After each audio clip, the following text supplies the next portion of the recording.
하나님 말씀을 보겠습니다. 디도서 3장에서 보겠습니다. 디도서 3장 3절부터 7절입니다. 디도서 3장 3절부터 7절 우리 교독하겠습니다.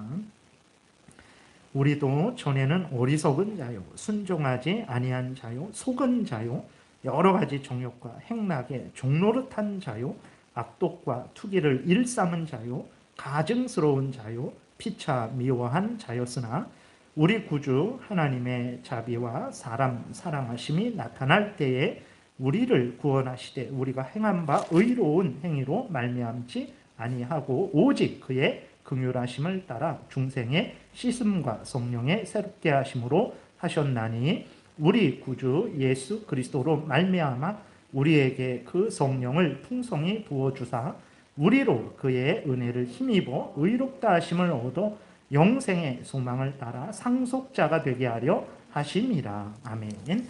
기도드리겠습니다. 살아계신 하나님 아버지, 이 시간에는 성경이 말하는 성화에 대해서 살펴보려고 합니다. 우리 마음대로 성화에 대해서 생각하고 판단하고 그렇게 따르지 않고 성경에서 알려주시는 성화가 어떤 것인지 잘 깨달아 알게 하셔서 성경에서 알려주시는 대로 믿고 따르는 복된 신앙생활 하게 도우소서. 감사드리고 예수 그리스도의 이름으로 기도드렸습니다. 아멘. 예, 벌써 우리가 1장부터 시작했는데 13장 성화에 대한 공부를 하게 되었습니다. 그래서 여러분들도 이렇게 참고로 이게 좀 그러면 그 뒤에 있는 책들을 가지고 오셔서 참고하시면서 보셔도 됩니다. 그래서 오늘 읽은 본문에 보게 되면 다시 전에도 그 본문을 보여주세요. 본문을 보게 되면 우리가 전에는 어떤 사람들이었으면 어떤 사람들이었냐면 어리석은 자였죠. 하나님도 모르고 하나님의 뜻도 모르고 인간 우리 자신에 대해서도 모르고 생명길도 모르고 그저 사탄 마귀의 종로를 하는 것도 모르고 모든 것이 무지한 자였어요. 그리고 순종하지 아니한 자였죠. 하나님께 순종하지 않고 속은 자였죠. 우리 자신에게 속았고 사탄 마귀에게 속았고 세상의 사람들에게 속았죠. 여러 가지 정욕과 행락에 종노릇한 자였죠. 안목의 정욕이 무섭죠. 안목, 눈에 보이는 것을 좋게 생각을 하죠. 그것이 진리인 줄 알아요. 사무엘도 다윗에게 기름을 부으러 다윗의 집에 갔을 때 그 맏아들을 보고는 그 아주 참 이렇게 사울도 왕으로 세움을 받을 때에 왕감이다 그랬어요. 이스라엘의 왕감이다. 그러니까 키가 다른 사람들이 사울의 어깨에 왔으니까. 그러니까 기골이 장대하고 아주 준수하게 생겼고 정말 저 사람이 이스라엘의 왕이 될 만한 그러한 사람이다. 이 정도로 이제 그 외모를 사무엘도 그렇게 봤던 거예요. 그래서 다윗의 그 큰 형을 봤을 때 정말 이 사람이 이제 그 이스라엘의 왕이 될 사람이구나. 하나님이 이 사람을 왕으로 택하셨나 보다라고 이렇게 사무엘이 생각했죠. 그 정도로 안목의 정욕이라는 게. 그러니까 집이 멀쩡한데도 충분히 뭐 10년, 20년 더 살 수 있는데도 그걸 못 사는 거예요. 이게 눈에 좋게 보이게 인테리어를 수천만 원, 수억 원을 들여서 그 인테리어를 하는 거예요. 그러니까 안목의 정욕이라는 것이 옷을 얼마든지 더 입을 수 있습니다. 여기 조금 헤어지고 뭐 이렇게 좀 헤어지고 그래도 얼마든지 입을 수 있는데 남보기에 그게 뭐냐고 좀 깨끗한 옷 입지. 물론 일부러 그 어느 뭐 누구처럼 구두 뭐 이렇게 해갖고 그렇게 막 보이려고 그렇게 해서는 안 되지만 그냥 깨끗하고 단정하게 뭐 이렇게 오래 입을 수 있는데도 그걸 못 입는 거예요. 그러니까 그걸 바꿔야 되는 거죠. 철마다 새 옷을 사야 되는 거예요. 그러니까 그게 안목의 정욕이죠. 그 안목의 정욕, 육신의 정욕 때문에 다윗은 간음을 했죠. 유부녀인 줄 알면서도 간음을 하고 그 육신의 정욕을 숨기기 위해서 살인을 하죠. 그 남편을 우리아를 살인을 하는 거예요. 그러니까 그 정도로 여러 가지 정욕과 행락에 종노릇하던 자들이었어요. 우리들이 그런 자들이었습니다. 악독과 투기를 일삼고 가증스러운 자였죠. 위선자였습니다. 겉과 속이 다르고 아주 하나님 앞에 설 수 없는 아주 그런 가증스럽고 위선적인 자였어요. 서로 미워한 자였습니다. 근데 어떻게 됐습니까? 4절부터 보니까 우리 구주 하나님의 자비와 사람 사랑하심이 나타날 때, 하나님이 우리 구원주 하나님이에요. 하나님이 우리의 구주가 구원주가 되신 거예요. 그래서 자비를 베풀어 주셨어요. 사랑을 베풀어 주셨어요. 그래서 5절 우리를 구원하셨어요. 근데 우리를 구원하시는데 우리가 행한 바 의로운 행위로 우리를 구원하신 게 아닙니다. 우리가 잘하니까, 잘할 것 같으니까, 잘해서 구원한 것도 아니고 잘할 것 같으니까 구원한 것도 아니에요. 우리가 예수 믿고 잘한 일이 뭐가 있습니까? 예, 우리가 여기 나와서 1시간 동안 얘기할 수 있을까요? 예수 믿고 잘한 일을 1시간 동안 얘기할 수 있을까요? 예, 뭐 이 살 저 살 더 붙여서 이야기할 수 있겠죠. 하루 동안 이야기할 수 있을까요? 할 게 없어요. 우리들이 예수 믿고 잘한 일이 얼마나 많습니까? 우리가 그러니까 잘해서 우리를 구원하신 게 아니에요. 그리고 잘할 것 같으니까 우리를 구원하신 것도 아닙니다. 왜 어떻게 우리를 구원하셨습니까? 하나님의 자비와 사랑의 근거에서 그런 거예요.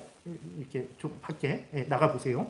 그 다음에 우리의 행한 바 의로운 행위로 말미암은 것이 아니라 오직 그의 긍휼하심을 따라서 중생의 씻음과 성령의 새롭게 하심으로, 하나님의 긍휼을 불쌍히 여기심으로, 우리를 불쌍히 여기셔서 성령의 새롭게 하심으로, 성령으로 거듭나게 하신 거예요. 우리가 거듭난 거 아닙니다. 성령이 우리를 거듭나게 하신 거예요. 그리고 7절에 보게 되면 우리로 그의 은혜를 힘입어, 하나님의 은혜를 힘입어서 6절에 우리 구주 예수 그리스도로 말미암아서 구원하신 분. 예수님이 우리 때문에, 나 때문에 십자가에 못 박혀 죽으시고 예수님이 나 대신 그 하나님의 법에 완전히 순종한 것의 근거에서, 예수님이 대신 우리 대신 죽고 우리 대신 순종한 것의 근거에서 예수 그리스도로 말미암아서 우리를 구원하신 거예요. 우리에게 성령을 주신 것도 우리가 잘나서 잘할 것 같으니까가 아닙니다.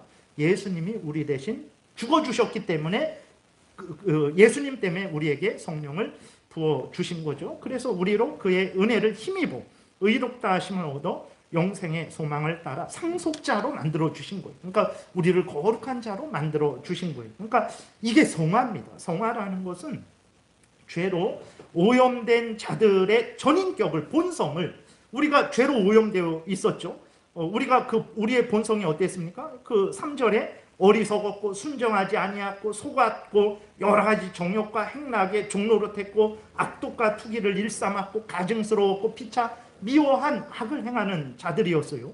근데 하나님께서 그랬던 우리들을 어떻게 하셨습니까? 하나님의 은혜와 사랑에 의해서, 우리 구주 예수 그리스도의 대속에 의해서, 우리 성령의 거듭나게 하심에 의해서 우리를 변화시켰어요. 어떻게 변화시켰습니까? 지금처럼 부족하지만 하나님을 인정하고 하나님을 믿고 하나님을 경외하고 하나님을 의지하고 하나님을 사랑하고 하나님의 말씀을 진리라고 믿고 하나님의 말씀을 따라 살아가는 것이 우리의 본분이라고 믿고, 정말 그렇게 하나님을 사랑하고 하나님을 의지하는 그러한 자로, 죄를 미워하고 버리고 하나님을 사랑하고 하나님을 의지하고 하나님을 경외하는 자로 만들어 주시는 거예요.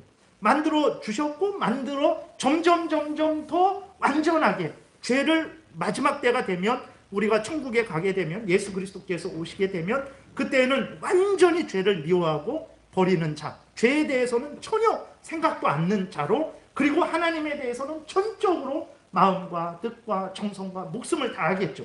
근데 그것은 지금 완전하진 않죠. 우리가 하나님을 사랑하지만 근데 때로는 하나님을 미워할 때도 있어요. 그러면 안 되는데, 내가 어려움을 당하거나 내가 기도한 거 구해주지 하나님이 응답해 주시지 않거나, 그때는 때로는 하나님께 섭섭한 마음이 들고 하나님께 미운 마음도 들고 그러면 안 되지만, 그러니까 아직은 완전히 성화된 건 아니죠.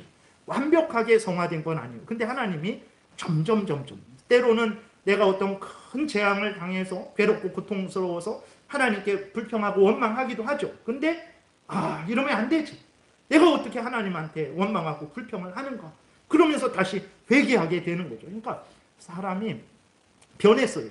그전에는 하나님도 없다, 온통 내 탐욕과 정욕을 따라 그것이 인생이지 라고 하던 사람이 이제는 그렇게 하는 건 죄지, 그러면 안 되지, 하나님을 더 사랑해야 되지, 하나님을 더 의지해야 되지, 그게 내 본분이지. 사람이 변해버린 거예요. 그리고 시간이 갈수록 점점 더 예전에는 적당한 선에서 하나님 사랑하고 죄를 미워했는데 시간이 지나니까 이제는 더 사람들이 뭐 그것까지 갖고 그렇게 신경을 써 그냥 넘어가면 되지 하는 부분에서까지도 세세한 부분에서까지도 하나님을 더 사랑하고 죄를 더 미워하고 시간이 지나니까 더 세밀하게 더 죄를 미워하고 더 하나님을 사랑하는 자로 변화되는 거예요. 그게 성화입니다. 하나님께서 우리를 거듭나게 하시고 하나님의 자녀 삼아주시고 그 이후부터 칭의라는 것은 이제 우리가 아무것도 변한 게 없는 거예요. 그냥 예수 믿는 우리들을 하나님께서 의롭다 법적으로 선언을 해주신 거예요. 그러니까 우리가 가만히 있는데 예수를 믿었더니 물론 그것도 이제 변화된 거지만 어쨌든 칭의는 하나님이 재판장으로서 너는 죄 없어 이렇게 법적인 선언을 하신 거예요. 법적인 선언을 하시고 너는 의로운 사람이야 라고 선언하시고 하나님의 자녀 삼아주신 이후에 그 자녀 삼아주신 자를 하나님께서 변화시켜가는 거예요. 성화시켜가는 거예요. 죄를 예전에는 죄를 좋아하고 죄가 옳다하고 아주 악했죠. 우리 전인격이 악했습니다. 하나님의 원수였죠. 근데 이제는 하나님의 자녀로 하나님을 사랑하는 자로 하나님을 의지하는 자로 하나님의 말씀을 옳다하는 자로 변화시켜가는 그것은 이제 죽을 때까지 계속됩니다. 이 땅에서는 완전히 변화되진 않아요. 우리가 죽어서 영원히 천국에 가게 되면 그때에는 그 영혼은 완전히 거룩해졌죠. 근데 육체는 아직 썩어 있죠. 그래서 예수님이 재림하실 때 그 육체를 영광스럽게 변화시키죠. 그래서 영혼과 육체가 다시 하나가 되게 되어서 완전히 거룩하게 만드셔서 새하늘과 새 땅에서 영원토록 이제 살게 하죠. 그걸 영화라 그런 거예요. 완전히 영광스럽게 변화시키는 거예요. 영광스럽게 변화시키는 거는 이제 마지막 날에 그때 이루어지는 거고 지금은 성화되어 가는 점점 거룩하게 변화되어 가는 것입니다. 이것이 성화예요. 그래서 이렇게 하나님의 은혜로 성화되어진 자들이 어떻게 합니까? 선행을 합니다. 그것을 성화 그러면 선행이 이렇게 포함돼요. 선행이 포함되지만 좀 더 이렇게 세세하게 구별하면 성화는 우리의 전인격이 변화되는 거예요.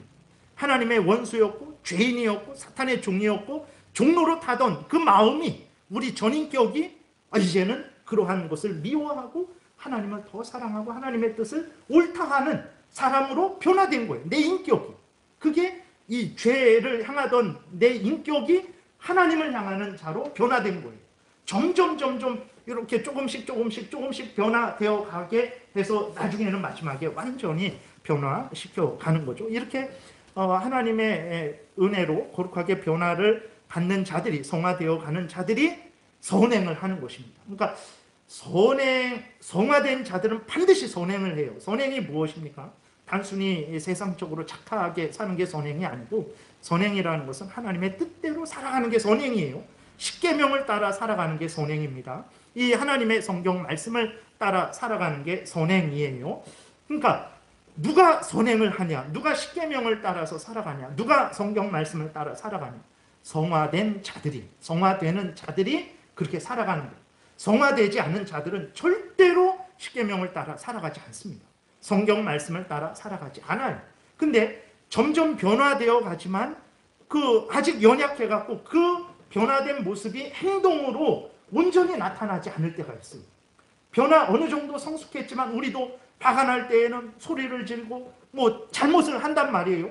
그렇게 되면 다시 말해서 공든탑이 무너지기도 하는 거예요. 그러니까 행동을 보고 저 사람이 성화되었다 안 되었다라고 함부로 판단할 수는 없어요. 물론 행동을 보면 저 사람이 참 성화되었구나, 성화되어 가는구나 알 수 있지만 근데 성화된 사람임에도 불구하고 어느 정도 성화된 사람임에도 불구하고 죄성이 남아있기 때문에 공든탑을 다 무너뜨릴 수도 있단 말이에요. 그러니까 다윗과 같이 그렇게 간음을 하고 살인을 할 수도 있단 말이에요. 그러면 그 행동을 보고 저 다윗은 성화된 사람이 아니군, 하나님의 구원받은 사람이 아니군 이렇게 말할 수는 없는 거예요. 그러니까 항상 우리가 성화되었으면 그만큼 선행을 해야 되는데 인간인지라 이 연결이 잘 안 될 때가 있는 거예요. 그렇기 때문에 분명한 것은 성화된 사람은 선행을 합니다. 근데 이 땅에서는 때로는 항상 선행만 하는 게 아니라 범죄도 하는 거예요. 그렇기 때문에 우리가 행동을 보고 그 사람이 구원받았냐 못 받았냐 라고 단정할 수는 없어요. 행동이 어느 정도 증거는 됩니다. 아니 뭐 예수 믿는 사람이 저래, 그렇게 증거는 될 수 있지만, 그러나 예수 믿는 사람이 뭐 저래 라고 그렇게 말을 듣는 사람일지라도 하나님의 은혜로 점점 변화되어 가는 사람일 수도 있어요. 예전에 말씀을 드렸나요? 예전에 이렇게 같이 전도사 시절에 이렇게 동역하던 그러한 전도사님들이 몇 명이 있었는데, 그 중에 한 명은 정말 이렇게 보통 그 성격이 아니에요. 근데 그 어느 정도냐면 뭐 예를 들어서 그게 아직도 좀 남아 있었어요. 그 전도사인데도 그게 남아 있었어요. 그러니까 누가 자기에게 손해를 끼치잖아요. 그러면 거기에 대해서 꼭 보복을 해요. 근데 직접 같은 보복을 하는 게 아니라, 예를 들어서 100원어치 손해를 끼쳤으면 그 다른 사람이, 손해 끼친 사람이 뭐 길을 물어봐요. 어떻게 가야 되는지 길을 물어보면 100원어치 돌아가게 가르쳐줘요. 그러니까 그런 게 남아 있었어요. 근데 제가 그분이랑 5년 동안 그렇게 같이 사역을 했는데, 처음에 그랬다가 참 5년 지났을 때는 엄청 많이 변했어요. 근데 새로운 사람이 그 5년 변한 그 전도사님을 보고 뭐 어떻게 전도사가 저런 식으로 말도 하고 행동을 하냐라고 엄청 실망을 하고 아주 그 뭐라 그럴까, 실족을 했다 그러나 막 그랬어요. 그러니까 저는 그 사람이 많이 변한 것을 보고 봤죠. 근데 많이 변한 그 모습이 다른 사람이 봤을 때는 하나도 변하지 않은 것처럼 보이는 거예요. 그렇기 때문에 행동이 중요합니다. 반드시 우리가 선행을 해야 되는데, 그 행동으로 그 사람을 단정할 수는 없어요. 그렇다고 행동이랑 선행이랑 성화랑 분리된 거냐? 그러면 안 됩니다. 성화된 사람은, 하나님이 성화시키는 것은 그 사람으로 선행을 하도록 성화를 시키는 것이기 때문에, 뭐 성화 따로 선행 따로 그렇게 생각하면 또 안 돼요. 그러나 행동을 보고 그 사람을 너무 단정할 수는 없다라는 것을 우리가 좀 그걸 염두에 두어야 됩니다. 그래서 성화를 보게 되면 넘겨보세요. 요거 한번, 말이 좀 어렵지만 끊어서 읽으면 그렇게 어렵지는 않습니다. 여기 보게 되면 누가 성화를 받는지를 말해요. 효력 있게 부르심을 받고 중생된 자들이 성화를 받는 거예요. 효력 있게 부르심을 받고 중생된 자들, 곧 그 중생된 자들은 누굽니까? 그들 안에 창조된 새 마음과 새 영을 가진 자들이죠. 이전에는 죄로 오염되었고 부패되었고 사탄의 종로로 타던 자들이었는데, 성령이 안에 계시고 그 하나님의 형상이 회복이 됐죠. 하나님도 모르고 하나님의 뜻도 모르고 자기가 죄인인 줄도 모르고 지옥 가는지도 모르고 죄 짓는지도 모르고 그런 자들이 하나님의 형상이 회복이 된 거예요. 예수 그리스도의 피로 죄 씻음 받고 의로움을 얻어갖고 새 마음, 하나님을 사랑하고 의지하고 하나님 뜻대로 살고자 하는 마음, 새로운 영, 그러니까 새로운 본성을 가진 거예요. 새 마음과 새 영, 새로운 본성을 가진 자들이죠. 중생된, 구원받은 자들이 누구냐? 새 마음과 새 영을 가진 자들, 새로운 본성을 가진 자들이에요. 거듭난 자들이라고 그렇게 말을 하죠. 그리스도의 그들이, 그러니까 누가 중생되냐? 성화되냐? 효력 있게 부르심을 받고 중생된 자들, 곧 그들 안에 창조된 새 마음과 새 영을 가진 자들은 무엇으로 중생되냐? 그리스도의 말씀과 그들 안에 내주하는 성령으로 말미암아, 말씀과 성령으로 하나님께서 그들을 성화시켜 가는 거예요. 좀 더 세세하게 말하면 성령께서 말씀을 가지고 성화시킨다, 이렇게 말을 할 수 있어요. 그리스도의 말씀과 그들 안에 내주하는 성령으로 말미암아 성화되는 거예요. 그리고 그들이, 그럼 왜 하나님께서 그들을 거듭나게 하시고 그들에게 성령을 주시고 말씀으로 그들을 거룩하게 변화시켜 주시는가? 그들의 공로 때문에 그런가? 그들이 잘 할 것 같으니까 그런가? 아니에요. 왜 그런가? 예수 그리스도의 죽음과 부활의 공로를 통해서, 예수님이, 왜 하나님이 우리에게 성령을 주십니까? 왜 하나님이 우리를 구원해 주십니까? 왜 우리를 죄 용서해 주시고 새롭게 해 주십니까? 예수님이 우리 대신 순종하시고 예수님이 우리 대신 부활하셨기 때문에, 예수 그리스도가 우리를 대신해서 죽으시고 부활하신 그 공로 때문에 우리를 구원해 주시는 것이고 우리를 이렇게 거룩하게 변화시켜 가시는 것입니다. 우리의 힘에 의해서 변화되는 게 아니에요. 하나님의 은혜에 의해서, 성령에 의해서 예수 그리스도의 죽음과 부활, 대속의 공로에 근거해서 우리를 변화시켜 가는데, 어떻게 변화시킵니까? 실제적으로 변화시켜요. 그러니까 뭔 얘기냐면, 칭의는 우리가 실제적으로 의롭게 되지 않았어요. 근데 예수 그리스도를 믿는 자에게 예수 그리스도의 의를 덧입혀서 아직 죄인이죠. 부패된 상태인데 하나님께서 너는 의인이다 라고 법적으로 그냥 꽝꽝꽝 선언해 주신 거예요. 칭해 주신 거거든요. 그래 놓고 그 의롭다고 칭한 자들의 그 마음을, 전인격을 실제로 변화시키는 것은 성화라는 거예요. 그러니까 우리가 오해하는 게 뭐냐면, 내가 어느 정도 실제로 변화되어서 하나님께 의롭다 인정을 받는다라고 생각을 해요. 내가 어느 정도 의롭다 인정을 받을 만한 수준이 돼야 의롭다 인정을 받는다. 구원받을 만한 수준이 돼야 구원을 받는다. 이렇게 생각을 하는데 절대 그렇지 않습니다. 하나님은 먼저 구원을 해주시고 구원해 주신 자를 점점 변화시켜 가는 거예요. 이 순서가 헷갈리면 안 돼요. 먼저 하나님이 의롭다 칭해 주시고 양자 삼아 주시고 그 하나님의 자녀된 자를 변화시켜 가는 거예요. 여러분, 만약에 이 순서가 뒤바뀌어 보세요. 어느 정도 하나님의 자녀다워야, 그리고 어느 정도 공로를 세워야, 어느 정도 거룩하게 돼야 우리를 구원해 준다 그러면 여기에서 누가 구원을 받겠습니까? 이 세상에서 누가 구원을 받겠습니까? 아담이 타락한 이래로 누가 구원을 받겠습니까? 다윗, 그 대단한 다윗을 보세요. 다윗의 이렇게 시편을 보게 되면요, 얼마나 회개를 많이 하는지 몰라요. 우리가 아는 것은 단순히 그냥 인구 조사한 거, 그 다음에 밧세바랑 간음한 거, 그 다음에 밧세바의 남편 우리아를 살인한 거, 그 정도로만 생각을 하는데 그게 아닙니다. 다윗의 시편을 보세요. 얼마나 자기 어떤 다른 죄들로 인해서 밤새도록 침상이 젖도록 눈물 흘리고 회개하고 용서를 빌고, 어떤 질병이 걸렸는데 하나님 이 질병을 고쳐주세요, 제가 죄를 회개하오니 고쳐주세요라고 얼마나 기도했는지 모릅니다. 이 세상에서 누가 구원받을 만한 자격에 이르렀습니까? 아브라함이 얼마나 믿음 없는 사람인가요? 25년을 못 기다려요. 하나님이 75세에 부르셨잖아요. 그래서 아들을 준다 그랬잖아요. 25년 100세에 주잖아요. 25년을 못 기다려요. 25년을 못 기다려서 어떻게 합니까? 겨우 한 15년 정도 있다가 그 하갈, 여종 하갈과 동침해서 이스마엘을 낳고, 그 이스마엘로 인해서 얼마나 많은 문제를 일으키는지 모릅니다. 그리고 그 자기 아내 사라를 2번씩이나 팔아먹어요. 애굽 왕 바로에게 팔아먹고 블레셋 왕 아비멜렉에게 팔아먹어요. 사라가 너무 예쁘니까.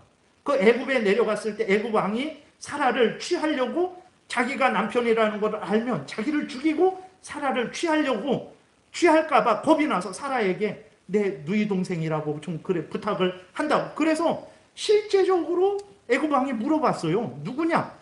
내 누이 동생입니다. 그래서 애굽 왕이 사라를 데리고 갔어요. 물론 하나님께서 사라를 지키시고 보호하셔서 그 애굽 왕이 나쁜 짓을 못하게 하셨죠. 그거 한 번 하고 또 한 번 그랬어요. 블레셋에 갔을 때 블레셋 왕 아비멜렉이 또 그렇게 할까봐 또 그렇게 했어요. 그래서 아브라함은 블레셋 왕 아비멜렉이 사라를 데리고 가는 걸 가만히 보고만 있었어요. 하나님께서 블레셋 왕에게 나타나셔서 사라를 건드리면 가만두지 않겠다라고 다시 돌려주라, 그렇게 하나님께서 말씀하시고 아브라함에게 다른 모든 그러한 재물도 줘라 이렇게 말씀하셔갖고 아비멜렉이 사라를 건들지 못하고 다시 돌려보내서, 어느 정도 수준이 올라가야 의롭다라고 인정을 받는다. 어느 정도 수준이 돼야 구원을 받는다. 누가 그 수준에 이를 수 있겠어요? 우리들 보세요. 예수 믿는 게 한 수십 년 예수 믿었어요? 50년. 세상에서는 10년만 무엇을 해도 전문가가 됩니다. 우리가 예수 믿는 전문가입니까? 우리가 자식들에게 나처럼 믿어라 라고 할 정도가 됩니까? 근데 어느 수준에, 언제 그 수준에 올라가겠어요? 영원히 못 올라갑니다. 영원히. 그래서 우리가 하나님이 우리를 성화시켜 가는 것은 순서를 잘 알아야 돼요. 먼저 우리를 구원해 주시고 하나님의 자녀 삼아 주시고, 그 다음에 하나님의 자녀된 우리들을 거룩하게 실제적으로 변화시켜 가는 거예요.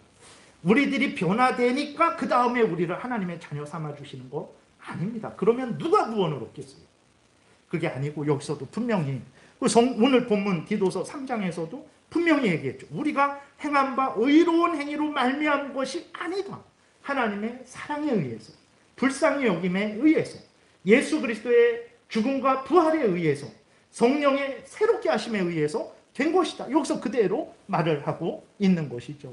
그래서 실제적으로 변화되는 거예요. 칭의는 의롭다라는 것은 하나님의 그냥 선고인데, 선고를 하셔서 그를 의인으로 만드시고 그 다음에 실제적으로 의인화시키는 거예요. 거룩하게 변화시켜 가는 것이죠. 그리고 그 변화는 인격적인 변화입니다. 내 행위의 변화가 아니에요. 근데 성화된 사람은 반드시 행위로 나타나요. 근데 반드시 행위로 나타나는데 이 땅에서는 항상 선행이 나타나야 되는데, 다윗을 보듯이 어떤 경우에는 도대체 저 사람이 사탄의 종인가 할 정도로 그런 악을 행할 때가 있단 말이에요. 그러니까 불완전한 거예요. 언제 완전하게 되냐? 우리 영혼이 천국에 갔을 때. 최종적으로 완전하게 되는 것은 예수 그리스도께서 재림하셨을 때, 그때 완전히 우리가 거룩하게 되어 가는 거죠. 그래서 인격이 변화되는 거예요. 그래서 앞에서 말씀드렸듯이 그 전에 우리 인격은 죄인이었죠. 죄를 좋아하고 순종하지 않고 속은 자고 여러 가지 정욕과 행락을 추구하는 그런 인격이었어요. 근데 하나님의 은혜로 예수 그리스도의 대속의 공로에 의해서, 성령의 거듭나게 하심에 의해서 우리 인격이 변화됐어요. 하나님을 사랑하고 의지하고 인정하고 기뻐하고 즐거워하는 자로 변화된 거예요. 그래서 인격적인 변화가 성화라는 거예요. 그렇다고 선행하고 행동하고 분리가 된 인격이 변화되면 행동이 나오게 됩니다. 내 지성이, 감정이, 의지가 선하게 변화됐어요. 내 인격이 하나님을 사랑하는 자로 변화됐어요. 그전에는 죄를 좋아하고 사탄을 섬기는 자였어요. 근데 내 인격이 이제는 그것을 죄라고 알게 되었고 미워하게 되고, 하나님이 참된 신이고 나의 창조주요 나의 구원주라고 믿게 되었어요. 그러면 어떻게 됩니까? 그 사람은 하나님을 가까이 하게 되죠. 하나님께 기도합니다.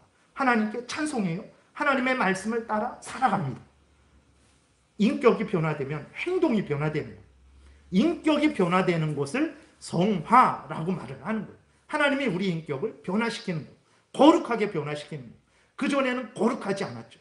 죄에 오염되고 부패되었어요. 죄와 함께 있었어요. 근데 거룩하게, 다시 말해서 구별되게 변화시켰어요. 하나님의 자녀답게 변화시키는 것, 그것이 바로 성화예요. 그래서 인격적으로 변화되니까 어떻게 됐습니까? 온몸을 지배하던 죄의 권세는 파괴되었죠. 그전에는 내가 죄의 권세에 지배를 당했어요. 내가 죄를 싫어하려고 해도 죄가 죄인지도 몰랐고, 그 다음에 예전에 보세요. 죄를 짓고도, 그러니까 간음을 하고도 그걸 자랑을 하는 거예요. 예. 거기에서부터 벗어나려고 하지를 않아요. 도둑질을 하고도 그걸 자랑을 하는 거예요. 남을 때리고도 그걸 자랑을 하는 거예요. 죄인지도 모르고 죄를 벗어나고 싶은 마음도 전혀 없어요. 내가 몇 사람 때려서 내 앞에 무릎 꿇게 했어. 내가 돈 얼마를 훔쳤어. 몇 집을 훔쳤는데 하나도 안 걸렸어. 다음엔 더 큰 집에서 더 많은 돈을 훔칠 거야. 그러니까 죄의 권세에 사로잡혀서 그래요. 그 인간은 스스로는 그 죄의 권세에 사로잡혀서 전인격이 부패되어서, 죄로 오염되고 부패되어서 죄인지도 모르고 죄를 벗어날 수도 없었어요. 우리가 예수 믿기 전에는 그런 자들이었어요. 그게 죄의 종로를 타는 것이었습니다. 그것이 허물과 죄로 죽은 상태였고 사탄의 종로를 타던 상태였죠. 근데 하나님께서 우리를 인격적으로 변화시킬 때, 우리의 인격을 거룩하게 만드실 때 어떻게 합니까? 죄의 권세를 파괴시킵니다. 죄가 우리를 지배하지 못하게 해요. 여러분 지금 그렇지 않습니까? 우리가 부족하고 연약하지만 여러분 죄 짓고 싶으세요? 싫습니다. 차라리 죄 안 짓고 고난당하는 게 낫죠. 우리가 그러잖아요. 그전에는 도둑질 하고 싶으세요? 걸리지만 않으면 얼마든지 하면 좋죠. 근데 이제는 싫어요. 안 걸려도 할 수가 없어요. 안 걸려도 하기 싫어요. 그만큼 죄의 권세, 그전에는 죄의 권세에 사로잡혔는데 이제는 죄의 권세를 예수 그리스도가 깨트리신 거예요. 죄가 우리를 지배하지 못하게 하고 하나님이 우리를 지배하게 하는 거죠.